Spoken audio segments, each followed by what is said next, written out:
Class 10 subject mathematics chapter 3 और chapter 3 का exercise 3.6 का प्रश्न संख्या फर्स्ट का 8 है। ठीक है, 1/3x plus y plus 1/3x minus y equal to 3/4 इसे माने समीकरण फर्स्ट।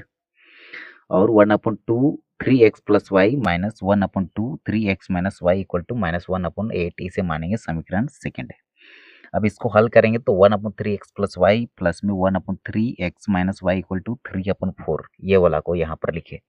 अब देखो यहाँ पर हम इसे और ये वाला को लिखेंगे 1/2 3x plus y minus 1/2 3x minus y equal to -1 अपन में 2 मल्टीप्लाई में 4। देखो 8 को मैं लिख सकता हूँ 2 मल्टीप्लाई में 4। ठीक है, और ये वाला सेम एज इट इज रहेगा। अब देखो मान लिया कि 1/3x plus y equal to u. अब इसे हम यू मानेंगे तब क्या क्या होगा, तो देखो इसको कैसे सोल्व आउट करेंगे।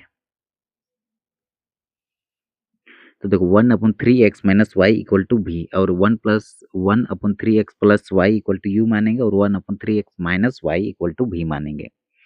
तो इसे हम लिख सकते हैं u plus b equal to 3/4।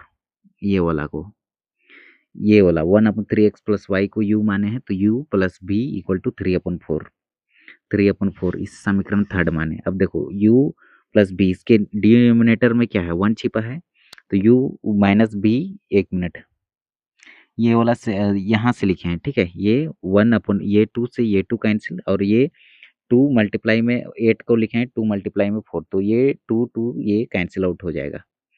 ठीक है, अब देखो ये हो जाएगा 1/3x plus y minus 1/3x minus y तो इसे हम लिख सकते हैं 1 माइनस भी इक्वल टू -1/4।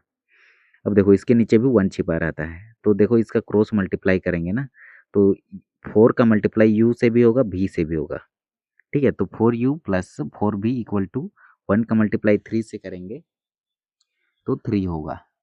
ठीक है, तो ये 3 लिखे इसे समीकरण 5 माने। अब देखो इस यहाँ पर भी क्रॉस मल्टीप्लाई होगा u का मल्टीप्लाई 4 से भी होगा और b का मल्टीप्लाई 4 से। तो 4u minus 4b equal to ये 1 का मल्टीप्लाई -1 से तो -1 इसे मानेंगे समीकरण सेकेंड। अब देखो ये 4u में 4u ऐड करेंगे तो 8u होगा इक्वल टू अब 3 में 1 सब्ट्रैक्ट करेंगे तो 2 मिल जाएगा।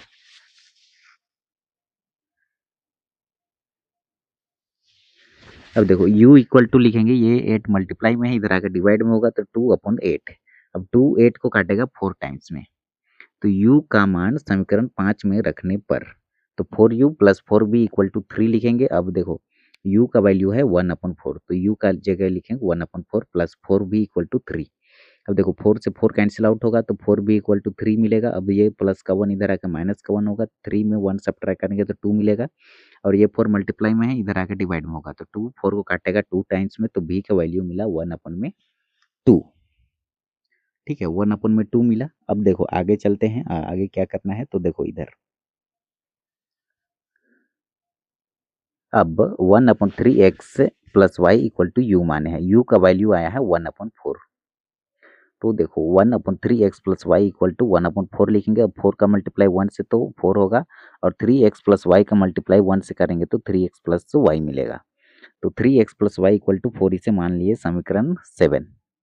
ठीक है, या फिर इसको आप 4 equal to 3x plus Y भी लिख सकते हो लेकिन हम यहाँ पर 3x plus y equal to 4 लिखे हैं तो यही आप लिख लीजिएगा। ठीक है, इसको समीकरण सेकंड मानेंगे सेम 7 मानेंगे सेम इसी प्रोसेस से इधर भी बनेगा 1/3x minus y equal to b का वैल्यू आया है 1/2 तो ये 2 का मल्टीप्लाई 1 से तो 2 और 3x माइनस वाई का मल्टीप्लाई 1 से तो 3x माइनस वाई तो इसे हम लिख सकते हैं 3x minus y is equal to 2 इसे समीकरण 8 मान लिया। अब समीकरण 7 और 8 से तो 7 को यहाँ लिखे 8 को यहाँ लिखे। अब देखो x का कोफिशिएंट या y का कोफिशिएंट को बराबर करते हैं तो x का कोफिशिएंट भी बराबर है और y का कोफिशिएंट भी बराबर है तो यदि हम इसको सोल्व आउट करते ठीक है तो यहाँ पर देखो हम यहाँ पर घटाने पर लिखते और साइन चेंज करते लेकिन इसको बराबर पहले से है तो यहाँ पर केवल जोड़ने पर लिखेंगे 3x में 3x ऐड करेंगे 6x और 4 में 2 ऐड करेंगे तो 6 मिलेगा। अब देखो ये 6 मल्टीप्लाई में इधर आकर डिवाइड में होगा तो 6 से 6 कैंसिल 1 टाइम्स में तो x का वैल्यू मिला 1। अब लास्ट स्टेप क्या करेंगे x का वैल्यू समीकरण 7 में रख देंगे। ठीक है, समीकरण 7 है 3x plus y equal to 4 तो x का वैल्यू है 1, तो 3 मल्टीप्लाई में 1 मतलब 3 ही रहेगा। अब तो प्लस का 3 को इक्वल टू के राइट साइड भेजेंगे तो माइनस का 3 होगा। तो y का वैल्यू मिला 1, तो x का वैल्यू भी 1 मिला और y का वैल्यू भी 1 मिला। तो ये होगा हमारा आंसर प्रश्न संख्या 8 का।